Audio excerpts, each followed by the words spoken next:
Hello everyone, welcome back to the channel. काफ़ी दिनों से व्लॉग नहीं आए हैं, तो मैं उसका रीज़न बताती हूँ। मेरी थोड़ी सी तबीयत ख़राब थी और पहले भी मैंने व्लॉग में दिखाया है ऑपरेशन हुआ था, क्यों हुआ था। तो अब जाके सारी पिक्चर जो है वो क्लियर हो गई है, वो क्या था, वो क्यों था, और अब जो डायग्नोस हुआ है। तो मैंने सोचा आप सबके साथ शेयर करना चाहिए इन केस किसी को ये प्रॉब्लम है। तो वो कैसे बच सकता है, जितना अभी तक हमें पता चला, और आगे जिन लोगों को नहीं है ये प्रॉब्लम तो वो कैसे बच सकते हैं। तो स्टार्ट करते हैं। तो अगस्त के टाइम पे मेरा ऑपरेशन हुआ था। मैंने बताया था व्लॉग में, यूरेटर स्ट्रक्चर था और वो ऑपरेशन करके उसे रीइम्प्लांट कर दिया गया। वो ऑपरेशन सक्सेसफुल था अल्हम्दुलिल्लाह। तो उसकी रिकवरी में खैर मुझे काफ़ी टाइम लगा, 2 मंथ्स मुझे लगे बेड से उठने में। 1 महीना तो पूरा पूरा, उसके बाद भी मतलब उठी, फिर चक्कर आ गए। तो मुझे इस चीज़ से ये समझ में आया मेरी बॉडी किस लेवल पे है। जो रिकवरी हो जाती है नॉर्मली लोगों की 10 डेज़ में, 15 डेज़ में, मुझे वो पूरे 2 मंथ्स लग गई। और तो इससे बॉडी का पता चला, पहली अच्छी चीज़। और इसके आगे फिर ये था कि वो जो मेरा ऑपरेशन था उसके बाद वो जो पार्ट था जो ख़राब था, जिसमें स्ट्रक्चर आया था, वो बायोप्सी के लिए गया। तो बायोप्सी की जो रिपोर्ट आई थी उसके हिसाब से कोई ऐसे ख़तरे वाली बात नहीं थी, लेकिन वो हुआ था एंडोमेट्रियोसिस की वजह से। ये अभी तक रिपोर्ट में आया था। तो डॉक्टर ने कहा जब आप इससे पूरी तरह रिकवर हो जाएं जनवरी के टाइम पे, तब जाके फिर आप गायनिक से मिल लेना, क्योंकि ये उनका पार्ट है। अभी ऐसी कोई खतरे वाली बात नहीं है, तो अभी आप अच्छी तरीके से पहले रिकवर हो जाओ, सिंस आपकी बॉडी बहुत ज़्यादा वीक है। और जब मैं स्टिचेस के लिए ही गई थी 10 डेज़ के बाद, तो डॉक्टर बड़ा सरप्राइज़ हो रहा था, क्या व्हील चेयर पे कैसे आई हो आप, मेरे पेशेंट्स तो चलते हुए आते हैं। तो खैर वो था मेरा ऐसा तो फिर ये हुआ कि जनवरी आ गई, हमें डॉक्टर से मिलना था। हम प्लान कर ही रहे थे कि अब डॉक्टर से मिलते हैं, गायनिक से मिलें या पहले अपने डॉक्टर के पास जाएं, क्योंकि उन्होंने भी हमें बुला रखा है। फॉलोअप वो भी मेरा होगा 2 इयर्स तक। उन्होंने बोला है हर 2 मंथ्स में हम टेस्ट करवाएंगे कि हमने जो रीइम्प्लांट करा वो सही जा रहा है कि नहीं जा रहा है। तो वो भी अभी पेंडिंग था। और इसी बीच जो मेरा लास्ट व्लॉग आया था, वो भी मैंने पेन किलर खाकर ही बनाया था। तो पेन मुझे स्टार्ट हो गया था लोअर एब्डोमेन में, और अच्छा खासा पेन था कि मुझे पेन किलर की ज़रूरत पड़ गई। फिर वो पेन कंटिन्यू होते होते वो जब बढ़ गया, फिर हम गायनिक के पास गए, क्योंकि हमें लगा कुछ गड़बड़, जब डॉक्टर ने कहा था उस पार्ट में है तो फिर हमें वहीं पहले मिल लेना चाहिए। फिर हम गायनिक के पास गए, उन्होंने सारे टेस्ट करवाए। उन्होंने करवाया अल्ट्रासाउंड, जिसके रिपोर्ट में आया एंडोमेट्रोसिस।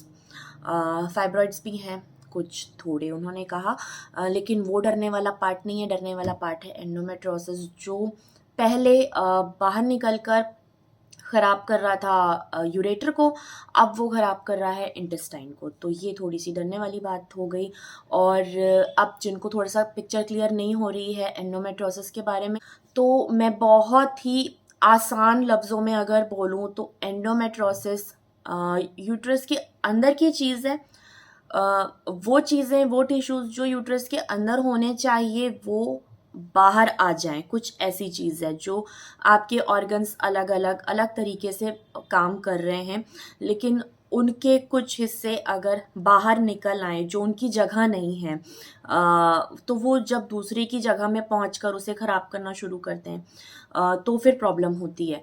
तो एंडोमेट्रोसिस का कुछ वही काम है। जब वो बाहर आया तो पहले उसने यूरेटर को दबाना शुरू करा, जो कि बिल्कुल पता नहीं चला मुझे, कोई पेन नहीं था उसमें, कुछ नहीं था। जब उसने यूरेटर को दबाना शुरू करा फिर वहाँ पे स्ट्रक्चर आ गया। मेरा कम से कम इतना, एक बड़ी उंगली लगा लें इतना बड़ा एक पार्ट जो है वो पूरा डैमेज हो गया था, ब्लॉक हो गया था।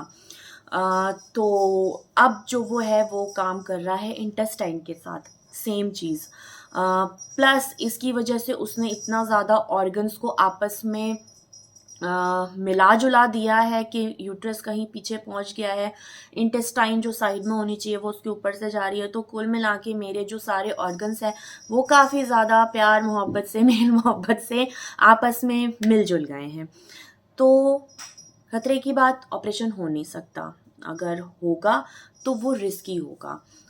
तो डॉक्टर काफ़ी मतलब वो छेड़ना नहीं चाह रही है, ऑपरेशन वो करना नहीं चाह रही है। वो काफ़ी एक्सपीरियंस डॉक्टर है, 40 इयर्स का उन्हें एक्सपीरियंस है, एज भी काफ़ी है, 65 प्लस उनकी एज है।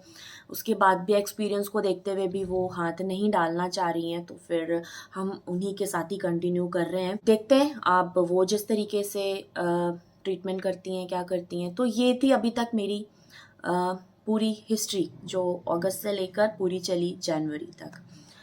अब एंडोमेट्रियोसिस क्या है वो मैंने आपको बताया। तो अब जब इससे आप बच कैसे सकते हैं या पता कैसे लगा सकते हैं, अब ये दो चीज़ें हैं।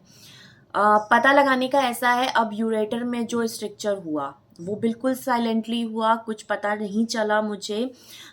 बस एक आध, अब मैं पीछे जाऊं तो एक आध साइन, अगर मैं उसको साइन बोलूं, बहुत ज़्यादा बॉडी में वीकनेस रहना, तो उसका रीज़न मुझे लगता था मुझे थायराइड भी है, कोलेस्ट्रॉल की भी प्रॉब्लम रहती है। तो हो सकता है उसकी वजह से हो, जैसे हम बैठे हुए हैं और एकदम से अगर मैं खड़ी हो गई तो चक्कर सा होना, बस उस टाइम के लिए चक्कर होना, उसके बाद फिर मैं नॉर्मल अपने काम में लग गई। वैसे मेरे अंदर विल पावर बहुत ज़्यादा है, मैं बहुत हिम्मती हूँ, मैं काफ़ी बर्दाश्त करती हूँ, जब तक मेरा दम होता है मैं बर्दाश्त करती हूँ, अपना काम करती हूँ। तो ऐसा नहीं करना चाहिए वैसे। अब किसी को भी अगर हल्का सा साइन किसी भी चीज़ में लग रहा है, आपको तुरंत डॉक्टर को एक बार दिखा लेना चाहिए। वैसे जो डॉक्टर ने मुझे कहा था जब हम पहले ऑपरेशन के लिए गए थे, उन्होंने जो सिम्टम्स दिए थे, यूरिन में इन्फेक्शन होना जो मुझे नहीं था, ब्लॉक होना या कम आना या फ्रीक्वेंट आना, ऐसा कुछ भी नहीं था, मुझे कुछ भी पता नहीं चला। वो बिल्कुल साइलेंटली उसने मेरे बॉडी पार्ट को जो है वो किल करा है।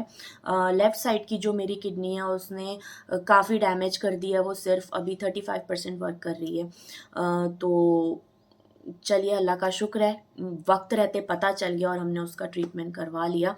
लोअर एब्डोमेन में पेन आपको कभी भी होता है, किसी भी टाइप का होता है, तो ज़रूर उसको हल्के में नहीं लेना चाहिए कि ये मंथली पेन हो सकता है, ऐसा बिल्कुल नहीं सोचें। अगर वो हद से ज़्यादा है, आपको पेन किलर्स लेने पड़ रहे हैं, जो मैंने काफ़ी लोगों को देखा है, अगेन मैंने कभी नहीं लिए उस टाइम पे, काफ़ी लोगों को मैंने देखा है, मैंने बच्चों को काफ़ी देखा है, यंग लड़कियों को देखा है पेन किलर्स लेते हुए।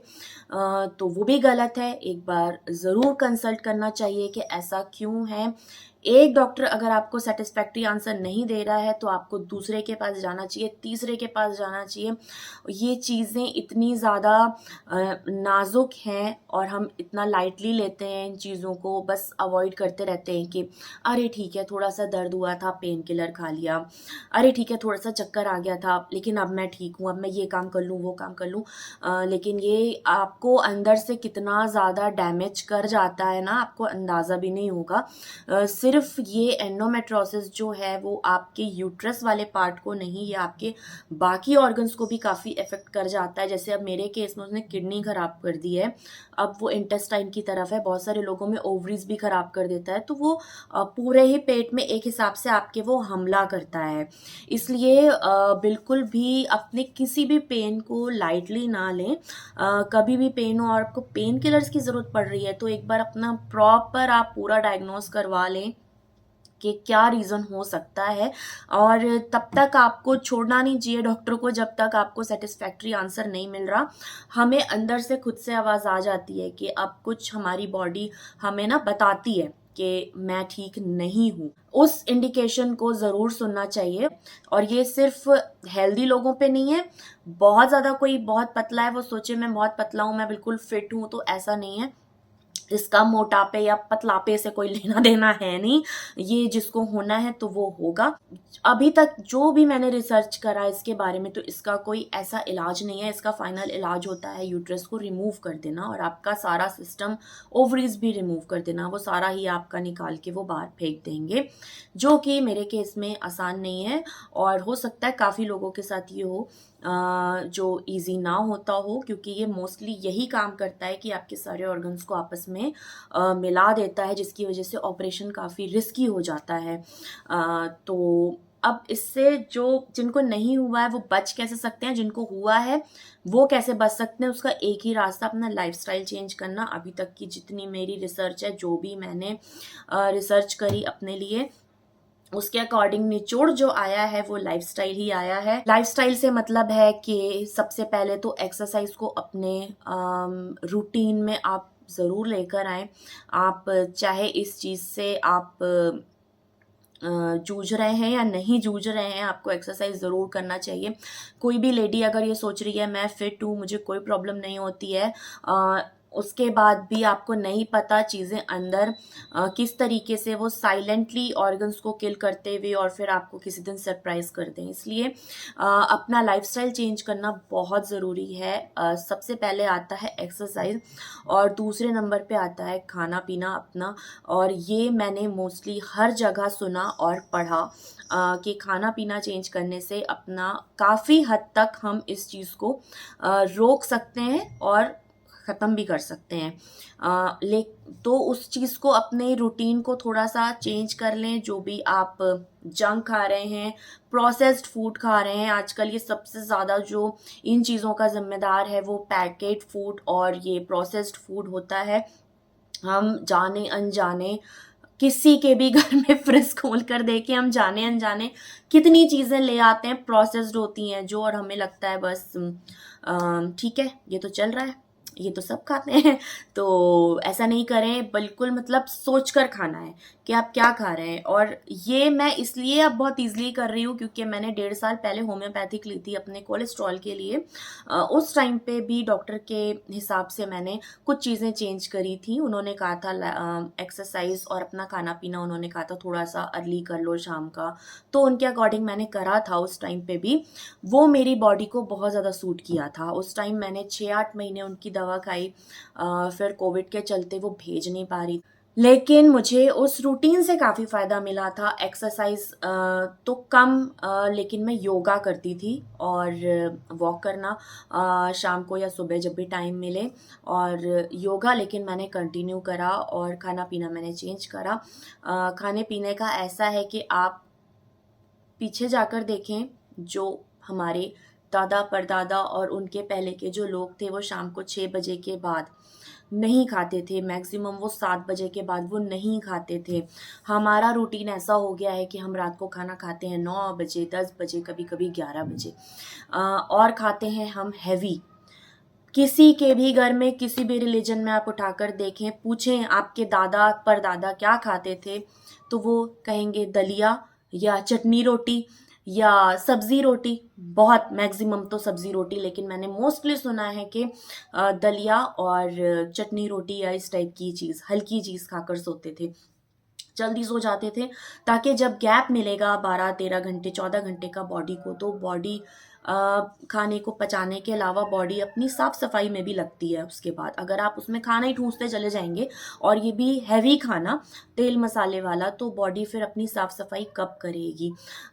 तो सबसे पहला मैंने अब जो फिर से शुरू करा है, जल्दी खाना खाना, 6 बजे खाना खा लेना अपना, और हल्का खाना खाना। वो मैं अब आपको आगे व्लॉग्स में दिखाऊंगी कि मैं क्या क्या खा रही हूँ।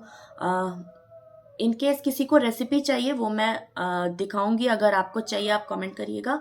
बाकी मैं आपको ये ज़रूर दिखाती जाऊंगी कि मैं क्या खा रही हूँ। और योगा, तो योगा मैंने अभी शुरू नहीं करा है। मैं थोड़ी सी कैलकुलेशन में हूँ कि मेरी रिकवरी होते होते अक्टूबर एंड आ गया था, तो मुझे शायद 2 महीने 3 महीने देने चाहिए, या मैं हो सकता है अगले और 10-15 डेज में मैं स्टार्ट कर दूँ। तो देखती हूँ मैं उसके अभी उसमें हूँ कि मेरी बॉडी कैसे वर्क कर रही है। तो अपनी बॉडी की ज़रूर सुननी चाहिए, बॉडी इंडिकेशन देती है। और ये था मेरी पूरी हिस्ट्री, ज्योग्राफी, खाना पीना सारा कुछ।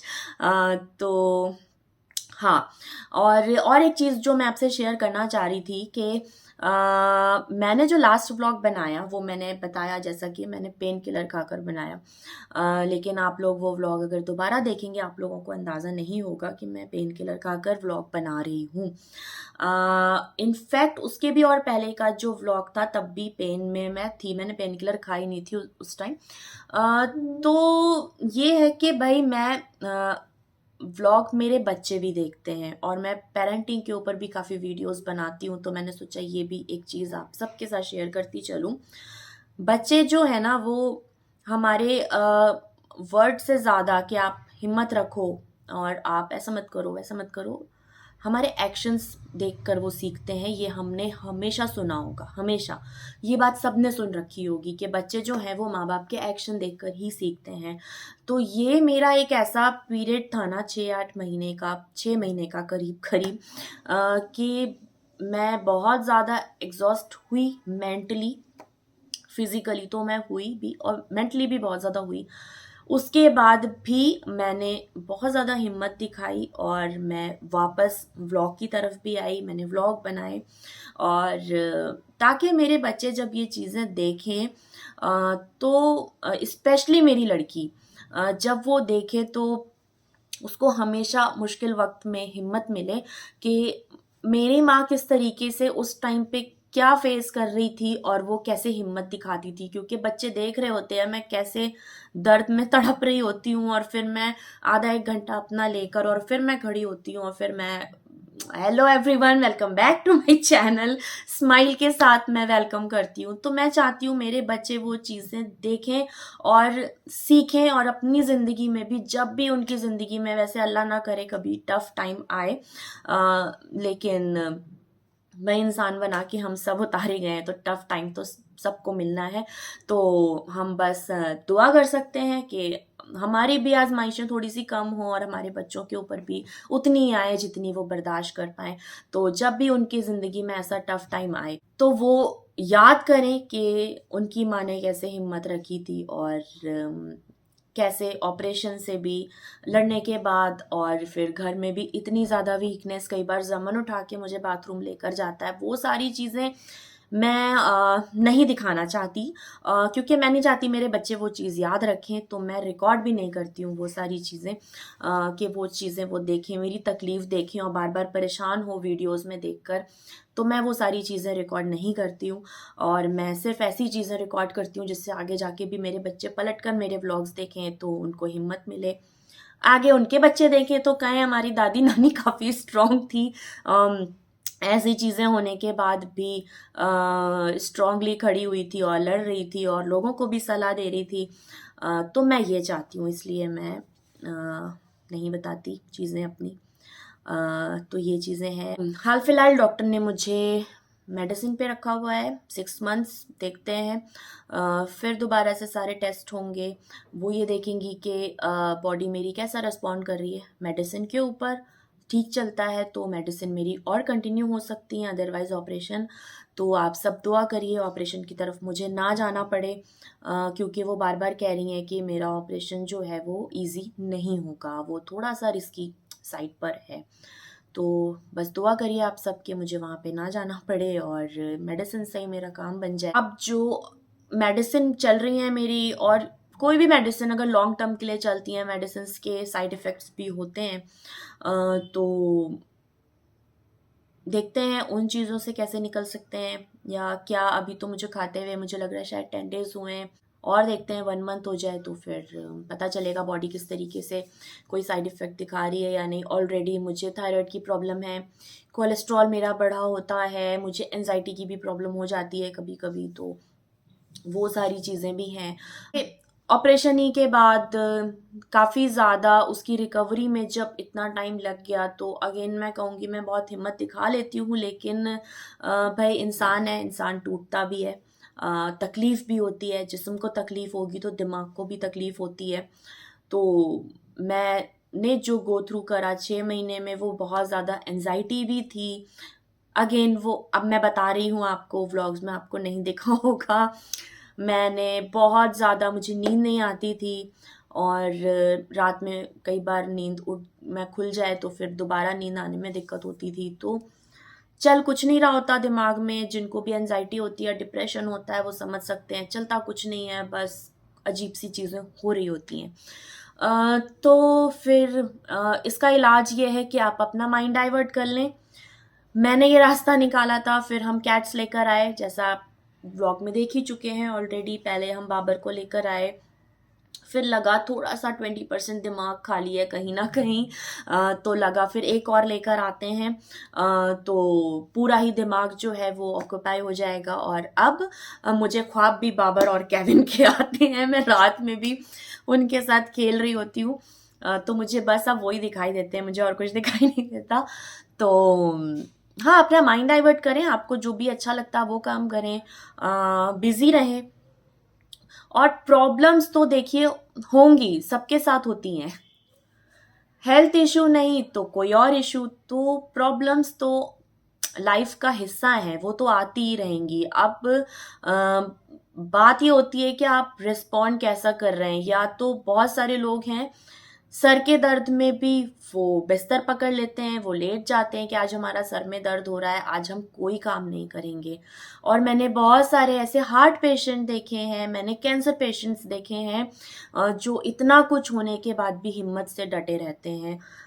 तो बस जो लोग कमज़ोर हैं उन्हें हिम्मत देनी चाहिए, उनसे आपको कुछ सीखना नहीं है। आप वो उन लोगों को देखें जो लोग काफ़ी चीज़ों से जूझ रहे हैं और फिर भी हिम्मत से खड़े हैं। तो कोई भी प्रॉब्लम हो, हेल्थ से लेकर हो, फाइनेंशियल प्रॉब्लम हो, या और कोई इशू चल रहा हो आपके घर में, ये सारा कुछ जो है आप जैसा रिस्पॉन्ड करेंगे ना, उसी हिसाब से आपकी लाइफ में वो घटता है या बढ़ता है। तो अपनी कोशिश यही होनी चाहिए कि हम उन चीज़ों को मात दे सकें, खुश रहें और लड़े। यही तो लाइफ है, बाकी तो एक दिन खत्म हो जानी है, सबको चले जाना है। तो बस अब इस चिट चैट को यहीं पे एंड करते हैं। उम्मीद है अगला मैं व्लॉग लेकर आऊँ या मैं कोई चिट चैटी वीडियो लेकर आऊँ, देखते हैं कितनी हिम्मत होती है, क्या मेरी बॉडी कहती है करने को। बाकी आप सब मुझे दुआओं में याद रखें, बस ये दुआ करें कि ऑपरेशन ना हो, बाकी मेडिसिन से ही चीज़ें कंट्रोल में आ जाएं। और अगली बार मैं फिर मिलूंगी आप सबके साथ एक नए व्लॉग या चिट चैट वीडियो के साथ। तब तक के लिए bye bye and take care.